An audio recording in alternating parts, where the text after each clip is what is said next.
سابق وزیر اعظم عمران خان کا اڈیالہ جیل سے 8 جولائی 2025 کا پیغام۔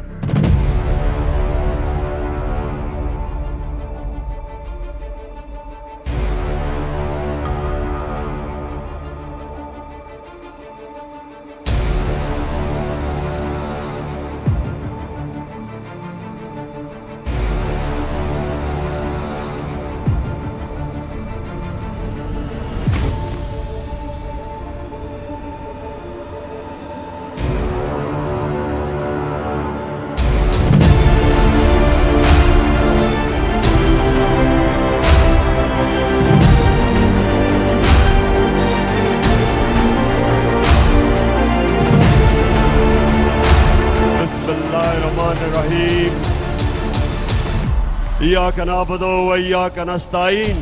جب ایک قوم اپنے حق کے لیے خود کھڑی ہو جاتی ہے پھر اس کو کوئی طاقت جھکا نہیں سکتی۔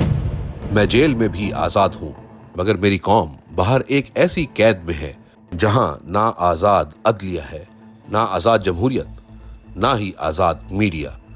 تمام پاکستانیوں کو اب اپنی حقیقی آزادی کے لیے باہر نکلنا ہوگا۔ 2 سال سے میں صرف پاکستانی قوم کی خاطر جیل میں قید ہوں تاکہ آپ کو کوئی غلام نہ بنا سکے۔ اب وقت آ چکا ہے کہ آپ خود اپنی آزادی کے لیے کھڑے ہوں اور اس جابر نظام کو شکست دیں۔ ملک کی خاطر میں نے بارہا مذاکرات کی بات کی مگر اب مذاکرات کا وقت گزر چکا ہے۔ 26ویں آئینی ترمیم کے بعد اس ملک میں آئین و قانون اور انصاف کو دفن کر دیا گیا ہے۔ ہمیں عدالتوں سے انصاف کی جو امید تھی وہ مکمل طور پر ختم ہو چکی ہے۔ اس لیے اب پاکستانی قوم کو ملک گیر احتجاجی تحریک کے علاوہ کوئی اور طریقہ لاقانونیت کے اس دلدل سے باہر نہیں نکال سکتا۔ ملک گیر تحریک کا مکمل لائحہ عمل اسی ہفتے پیش کیا جائے گا۔ 5 اگست کو میری ناحق قید کو پورے 2 برس مکمل ہو جائیں گے۔ اسی روز ہماری ملک گیر احتجاجی تحریک کا نقطہ عروج ہوگا۔ اب کسی سے کسی بھی قسم کے مذاکرات نہیں ہوں گے، صرف اور صرف سڑکوں پر احتجاج ہوگا تاکہ قوم زبردستی کے مسلط کردہ کٹھ پتلی حکمرانوں سے نجات حاصل کرے۔ 2 ٹوک پیغام دے رہا ہوں کہ تحریک انصاف کا جو عہدیدار اس تحریک کا وزن نہیں اٹھا سکتا وہ ابھی سے الگ ہو جائے۔ جن لوگوں نے ان کے آگے گھٹنے ٹیکے ہوئے ہیں وہ یاد رکھیں کچھ عرصے بعد یہی لوگ انہیں کرش کر دیں گے اور عوام بھی انہیں کبھی معاف نہیں کرے گی۔ نیلسن منڈیلا اور گاندھی تک کو دیگر قیدیوں سے ملنے، کتابیں پڑھنے اور کتابیں لکھنے کی اجازت تھی۔ میں ایک ایسی قید کاٹ رہا ہوں جہاں روزانہ 22 گھنٹے مجھے 6x8 کے سیل میں بند رکھا جاتا ہے۔ پولیس اہلکار تک مجھ سے بات نہیں کر سکتے۔ 6 ماہ سے کتابیں بند ہیں۔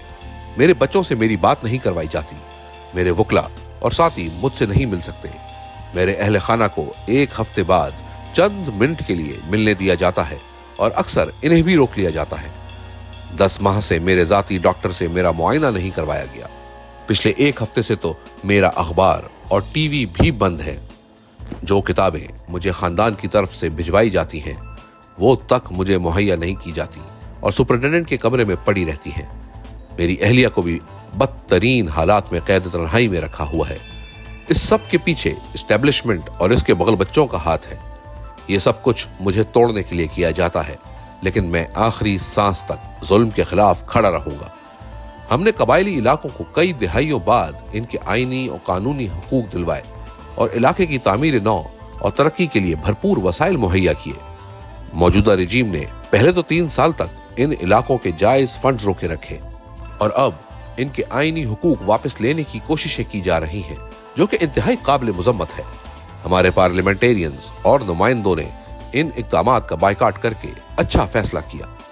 ہمارے پنجاب کے ایم پی ایز کو جعلی حکومت کے بجٹ کے دوران احتجاج کرنے پر معطل کرنے کے پیچھے یہی وجہ ہے کہ مریم نواز کے خلاف احتجاج ان کو بہت ناگوار گزرا ہے، حالانکہ ہمیشہ بجٹ کے دوران احتجاج ہوتا آیا ہے۔